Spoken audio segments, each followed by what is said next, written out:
The small town of Elmwood was a patchwork of manicured lawns and peeling paint, where secrets festered behind white picket fences. When Mary Carpenter, beloved by her neighbors for her apple pies and church charity work, was found dead in her home, the whispers began almost immediately. I had lived next door to Mary for years. She was a fixture of the neighborhood, frail but spry, with a quick laugh and a sharper tongue. But that morning, her laughter had been replaced by the wail of sirens and the cold, methodical steps of investigators. They found her in the kitchen, slumped over the table, a deep gash across her throat. The knife, her own, still lay on the floor. The police came around with their questions, and everyone seemed to have their theories.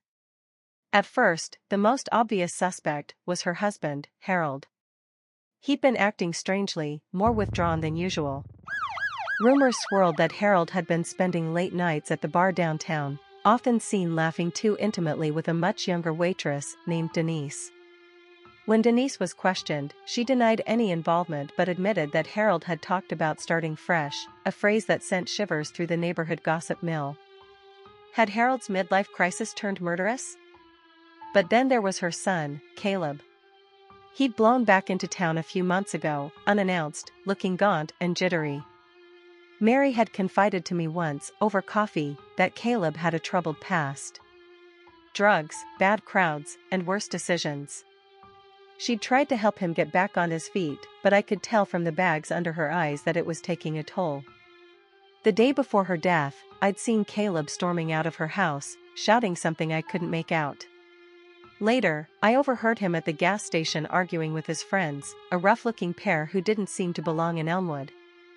He'd slammed his fist on the counter, yelling about needing money.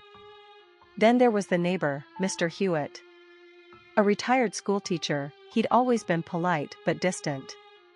Lately, though, he'd seemed on edge.